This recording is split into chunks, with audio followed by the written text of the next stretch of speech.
ಹರ ಮುನಿದರೆ ಗುರು ಕಾಯುವನು ಎಂಬ ಗಾದೆ ಮಾತಿನಂತೆ ವಿಶೇಷವಾಗಿ ಗುರುವಿನ ಅನುಗ್ರಹ ಪಡೆಯಲು ನಾಳೆ ಡಿಸೆಂಬರ್ 26 ಮಂಗಳವಾರ ಮಾರ್ಗಶಿರ ಹುಣ್ಣಿಮೆಯ ದಿನವೇ ದತ್ತ ಜಯಂತಿ ಅಥವಾ ದತ್ತಾತ್ರೇಯ ಜಯಂತಿಯನ್ನು ಆಚರಿಸಲಾಗುತ್ತದೆ. ಅಂದರೆ ದತ್ತಾತ್ರೇಯರು ಜನಿಸಿರುವ ಈ ದಿನವನ್ನೇ ದತ್ತ ಜಯಂತಿ ಎಂದು ಆಚರಿಸಲಾಗುತ್ತದೆ.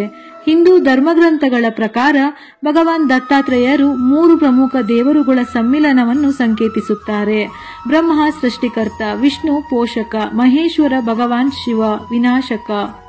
ದತ್ತಾತ್ರೇಯರು ಮಹಾವಿಷ್ಣುವಿನ ರೂಪವೆಂದೇ ಕೆಲವು ಕಡೆ ಆರಾಧಿಸುತ್ತಾರೆ. ದತ್ತಾತ್ರೇಯರು ಅತ್ರಿ ಮತ್ತು ಅನಸೂಯ ಋಷಿಗಳ ಮಗ. ದತ್ತಾತ್ರೇಯರ ಈ ಅದ್ಭುತ ಜನನಕ್ಕೆ ಪುರಾಣದ ಕಥೆಗಳಿವೆ. ಅನಸೂಯ ಬಹಳ ಧರ್ಮನಿಷ್ಠೆ, ಸದ್ಗುಣ ಸಂಪನ್ನೆಯೂ ಆಗಿದ್ದರು. ಆಕೆಗೆ ಇದ್ದುದು ಒಂದೇ ಒಂದು ಆಸೆ, ಬ್ರಹ್ಮ ವಿಷ್ಣು ಮಹೇಶ್ವರ ತ್ರಿಮೂರ್ತಿಗಳಿಗೆ ಸಮನಾದ ಒಬ್ಬ ಪುತ್ರ ಬೇಕು ಎಂಬುದು. ಇದಕ್ಕಾಗಿ ಕಠಿಣ ತಪಸ್ಸಿನಲ್ಲಿದ್ದರು. ಪತಿ ಧರ್ಮವೇ ಪರಮಧರ್ಮ ಎಂದು ನಂಬಿ ದಾಂಪತ್ಯ ನಡೆಸುತ್ತಿದ್ದರು. ಅನಸೂಯ ಅವರ ಪತಿನಿಷ್ಠೆ ಧರ್ಮನಿಷ್ಠೆಗೆ ಸರಸ್ವತಿ, ಲಕ್ಷ್ಮಿ, ಪಾರ್ವತಿ ದೇವಿಯರು ನಿಬ್ಬೆರಗಾಗಿ ತಮ್ಮ ತಮ್ಮ ಪತಿಯರ ಬಳಿ ಬೇಡಿಕೆಯನ್ನಿಟ್ಟರು. ಸರಸ್ವತಿ ದೇವಿಯು ಬ್ರಹ್ಮನ ಬಳಿ, ಲಕ್ಷ್ಮೀ ದೇವಿ ಭಗವಾನ್ ವಿಷ್ಣುವಿನ ಬಳಿ, ಪಾರ್ವತಿ ದೇವಿ ಪರಮೇಶ್ವರನ ಬಳಿ ಅನಸೂಯಾಳ ಪತಿನಿಷ್ಠೆಯನ್ನು ಪರೀಕ್ಷಿಸಲು ಸಹಕರಿಸಲು ವಿನಂತಿಸಿದರು.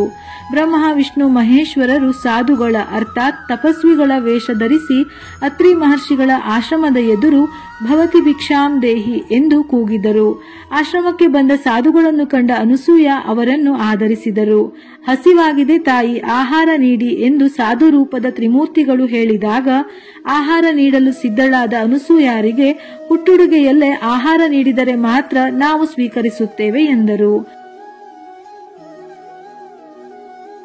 ಸಾಧುಗಳ ಮಾತನ್ನು ಕೇಳಿ ದಿಕ್ಕೆಟ್ಟ ಅನಸೂಯ ಭಯಗೊಂಡು ಪತಿಯನ್ನು ಮನಪೂರ್ವಕವಾಗಿ ಸ್ಮರಿಸಿಕೊಂಡ ಅನಸೂಯಾಗೆ ಬಂದಿರುವವರು ತ್ರಿಮೂರ್ತಿಗಳೆಂಬುದು ಮನವರಿಕೆ ಆಯಿತು.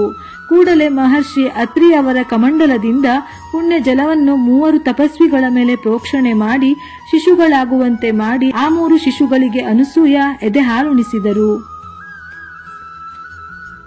ಪತಿಯರನ್ನು ಕಾಣದೆ ಸರಸ್ವತಿ, ಲಕ್ಷ್ಮಿ, ಪಾರ್ವತಿ ದೇವಿಯರು ಕಂಗಾಲಾಗಿ ಪತಿನಿಷ್ಠೆಯನ್ನು ಪರೀಕ್ಷಿಸಲು ಹೊರಟು ತಪ್ಪು ಮಾಡಿದೆವೆಂದು ಅರಿತು ಅತ್ರಿ ಮಹರ್ಷಿಗಳ ಆಶ್ರಮಕ್ಕೆ ಬಂದು ದಂಪತಿಯ ಬಳಿ ಕ್ಷಮೆಯಾಚಿಸಿದರು. ಪತಿಯಂದಿರನ್ನು ಹಿಂದಿರುಗಿಸುವಂತೆ ಬೇಡಿಕೊಂಡರು. ನಂತರ ತ್ರಿಮೂರ್ತಿಗಳು ಅನಸೂಯ ಅವರ ಬೇಡಿಕೆಯಂತೆ ಆಕೆಯ ಗರ್ಭದಿಂದ ಜನಿಸುವ ಮಗುವಿನಲ್ಲಿ ತ್ರಿಮೂರ್ತಿಗಳ ಸ್ವರೂಪವಿರುತ್ತದೆ ಎಂದು ಆಶೀರ್ವದಿಸಿದರು. ಅದರ ನಂತರ ಜನಿಸಿದ ಮಗುವಿನಲ್ಲಿ ತ್ರಿಮೂರ್ತಿಗಳ ಅಂಶವಿತ್ತು. ಅವರಿಗೆ ದತ್ತಾತ್ರೇಯ ಎಂದು ಋಷಿ ದಂಪತಿಗಳು ನಾಮಕರಣ ಮಾಡಿದರು. ಔದುಂಬರ ವೃಕ್ಷವನ್ನು ದತ್ತಾತ್ರೇಯರ ಸ್ವರೂಪವೆಂದು ಪೂಜಿಸಲಾಗುತ್ತದೆ. ಈ ವೃಕ್ಷದಲ್ಲಿ ದತ್ತತತ್ವವು ಅಧಿಕವಾಗಿರುತ್ತದೆ. ಹಾಗಾಗಿ ಭಕ್ತಿಯಿಂದ ಔದುಂಬರ ವೃಕ್ಷವನ್ನು ಪೂಜಿಸಿ ಪ್ರದಕ್ಷಿಣೆ ಹಾಕುವುದರಿಂದ ಜನ್ಮಗಳ ಪಾಪ ಪರಿಹಾರವಾಗುತ್ತದೆ, ಸಕಲ ಸುಖ ಪ್ರಾಪ್ತಿಯಾಗುತ್ತದೆ.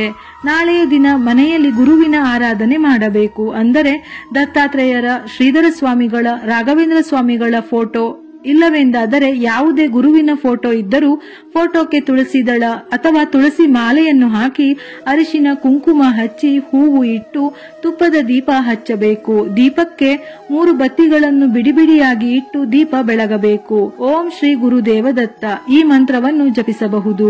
ಒಂದು ವೇಳೆ ಮನೆಯಲ್ಲಿ ಫೋಟೋ ವಿಗ್ರಹ ಇಲ್ಲವೆಂದಾದರೂ ಗುರುವನ್ನು ಪ್ರಾರ್ಥಿಸಿ ಮೇಲೆ ಹೇಳಿದ ರೀತಿಯಲ್ಲಿ ತುಪ್ಪದ ದೀಪವನ್ನು ಬೆಳಗಿ ಈ ಮಂತ್ರವನ್ನು ನಿಮ್ಮ ಶಕ್ತಿಗೆ ಅನುಸಾರವಾಗಿ ಜಪಿಸಬಹುದು.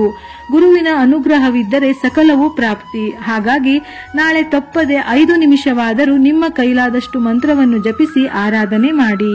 ಗುರು ಎಂಬ 2 ಅಕ್ಷರ ಜೀವನಕ್ಕೆ ತುಂಬಾ ಮುಖ್ಯ. ಹಾಗಾಗಿ ಈ ದಿನ ದತ್ತಾತ್ರೇಯರ ಆರಾಧನೆ ಮಾಡಿದರೆ ಹಿಂದಿನ ಜನ್ಮದ ದೋಷ, ಪಿತೃದೋಷ, ಪ್ರತಿಯೊಂದು ದೋಷಗಳು ನಿವಾರಣೆ ಆಗುತ್ತದೆ.